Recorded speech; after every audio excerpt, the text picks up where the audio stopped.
Live. Vous voulez que je vous présente maintenant mes invités, Léopoldine? Allez-y. Je suis avec deux jeunes apprentis bouchers du CFA de Sète, des Héroltais qui viennent comme moi pour la première fois ici au Salon de l'Agriculteur. Il y a Swan et il y a Jordan. Bonjour à tous les deux. Bonjour. Bonjour. Bonjour. Vous êtes accompagnés du prof. Bonjour, bonjour Fabrice. Bonjour. Et vous aussi, c'est la première fois? Oui, c'est la première fois que je vais au salon. Alors, vous venez pour accompagner les deux jeunes parce que cet après-midi, il y a concours.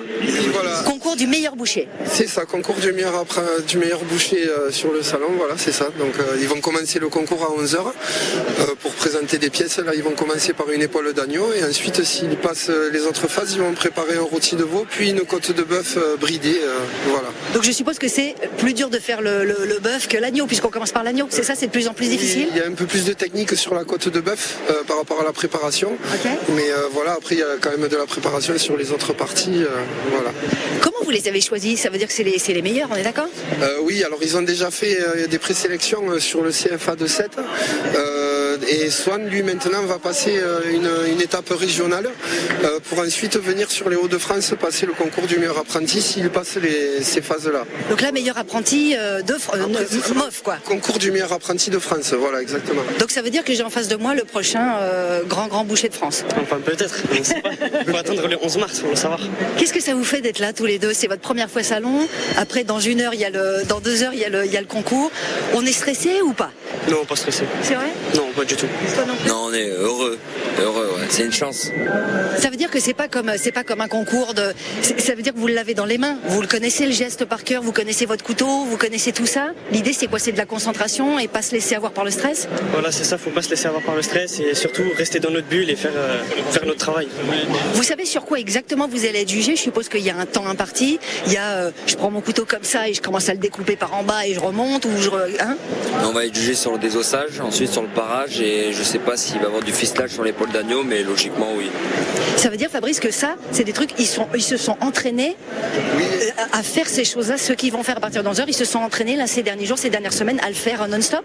Non, en fait, c'est vraiment leur partie professionnelle. C'est des choses qu'ils font en entreprise pour faire des rôtis présentés. Mais après, c'est vrai que c'est un autre niveau quand c'est un mode concours comme ça, où il y a quand même une certaine précision à avoir sur tous les gestes. Et puis présenter aussi, c'est sur la présentation des rôtis qu'ils vont présenter, voilà. Bien sûr. Où il faut que ce soit vraiment parfait et que ce soit aussi, il y ait quelque chose de joli à l'œil, quoi. Voilà. Vous êtes confiant? Moi, pour eux, oui. Après, je pense qu'ils vont donner le meilleur d'eux-mêmes. Et voilà, nous, on les a encouragés pour venir jusqu'ici. Je suppose que vous le faites pas par grande dévotion. Si vous le faites, c'est parce que ça fait parler du CFA de Sète, ça fait parler de votre entreprise. La présence au Salon de l'Agriculture, elle n'est pas gratuite. Alors aussi, mais pour faire parler du métier et faire voir que l'on sait mettre ces jeunes en avant et que l'on a une partie professionnelle qui est vraiment magnifique, moi je trouve. Ouais. Et voilà, et de les mettre en avant eux aussi et de montrer que l'apprentissage c'est vraiment une belle partie. Voilà, c'est ça. Ouais. Merci beaucoup. Est-ce que à partir de 11h vous commencez? À partir de quelle heure on a le premier on sait si vous avez passé le premier step? Je pense vers 11h30. Ah, donc on le saura avant de quitter l'antenne. Je reviendrai vous voir. C'est le concours du meilleur jeune boucher 2024, apprenti. Oui. Et on vient de passer la première étape. Quand je suis arrivée, on a eu foulard violet, foulard orange. Donc bravo les gars. Merci beaucoup. Merci beaucoup. Je n'ose même pas imaginer quand je suis arrivée, j'étais à côté de Fabrice qui m'a dit, j'y crois pas, mince. Il y a eu un petit problème à la découpe et vous y croyez pas du tout quand je suis arrivée près de vous. Oui, j'ai eu un peu peur sur la décoration et quelques points de parage. Ils n'avaient pas retiré assez de gras, mais après ça s'est joué à peu de choses, je pense. Ouais. Et ils ont réussi à passer la première étape, donc on est très fiers de ça. Et voilà. Alors comment ça se passe, Virginie, exactement, ce concours? Le concours, il va se passer là, ils viennent de passer le premier tour, donc ils sont en carré final. Et on leur demande de faire quoi en fait? On leur demande de faire plusieurs choses différentes suivant le type de viande. Prochaine étape à 13h30, ce sera le veau. Qu'est-ce qu'il faudra faire, Fabrice? Il va falloir qu'ils préparent un rôti de veau, donc qu'ils mettent de la barbe autour du rôti de veau, qu'ils fassent un ficelage et ensuite mettre une petite décoration dessus et puis voilà.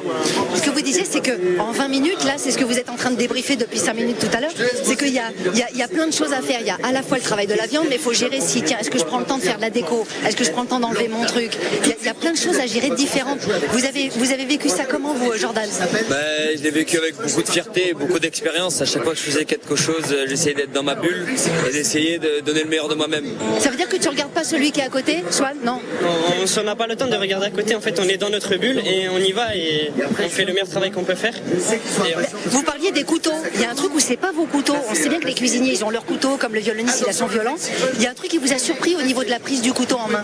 Un couteau c'est individuel, ça se prête pas et normalement on aurait dû venir avec les nôtres, ça aurait été plus simple. Ah, on a le droit? Je pense. Ah, on n'a pas le droit. Ah, tu vois, il dit non.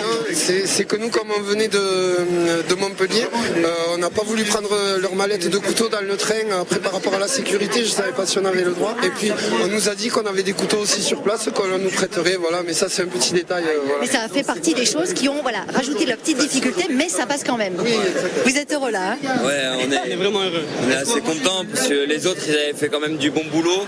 Et c'était pas assez simple. Je pense pour les jurys, ça a été un peu compliqué de nous départager. On est assez fiers et on va tout donner pour aller en finale maintenant. Bon, rendez-vous, vous nous tenez au courant sur les réseaux, on va vous suivre, Swan et Jordan du CFA de 7. Merci beaucoup Fabrice, ils sont venus en groupe, ils sont tous là, vous nous faites un petit coucou France Bleu Héros. Super. Non mais Virginie, c'est génial. Un dernier mot quand même sur ces métiers qui ont du mal à recruter. Et c'est super de voir des jeunes se lancer dans ce genre de métier effectivement, parce que j'ai cru comprendre quand même que pour les professionnels c'était pas simple de trouver des apprentis. On parle des apprentis, de la difficulté de recruter. Est-ce que vous voyez, vous Fabrice, qu'il y a un regain de ces métiers-là ou que c'est encore difficile d'avoir des apprentis bouchers au CFA? Alors c'est un peu difficile justement, mais il y a quand même des jeunes qui sont attirés. C'est vrai que c'est un métier qui est pas très simple. Pas très sexy. Voilà, mais alors ça demande quand même beaucoup d'efforts. On travaille le week-end et autres, mais après on peut dire aussi que c'est un métier passion. Il faut que c'est un métier qui plaise énormément.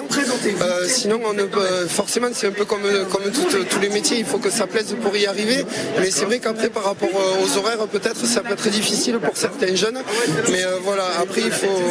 Quand on tombe dedans, on tombe vraiment dedans, quoi. Voilà. Après nous on invite là le mercredi 13 mars, on a une journée porte ouverte au CFA de 7 où on fait une présentation aussi du métier, où on montre les laboratoires, on explique un peu vraiment tous les tenants, les aboutissants du métier et pour essayer de faire venir des gens sur le métier. Mais le métier manque énormément de main d'œuvre, c'est vrai. Ouais. Une manière comme ça d'amener ce métier-là à de l'excellence, c'est une manière aussi de dire aux jeunes, venez, c'est aussi valorisant de faire ces métiers-là. On peut gagner des concours, on peut aller au salon de l'agriculture et voilà, et faire briller notre département. C'est aussi une merveilleuse vitrine pour le métier. Oui, complètement. C'est vraiment très valorisant, surtout pour ces jeunes-là qui font des concours comme ça. Après, on peut rester simple boucher aussi et faire de très belles choses sans faire de concours. Mais c'est vrai que quand on veut toucher l'excellence, on essaye d'aller voir des concours, de faire des belles choses et des belles présentations. Voilà, c'est ça le métier de boucher. Merci beaucoup Fabrice, merci de nous avoir accompagnés. Il était aussi heureux que les deux jeunes là tout à l'heure. C'est normal, ce sont des formateurs au grand cœur, effectivement. Le foulard violet, c'est Swan. Eh bien, Swan, il a déplacé la famille, il a déplacé le département, j'ai l'impression.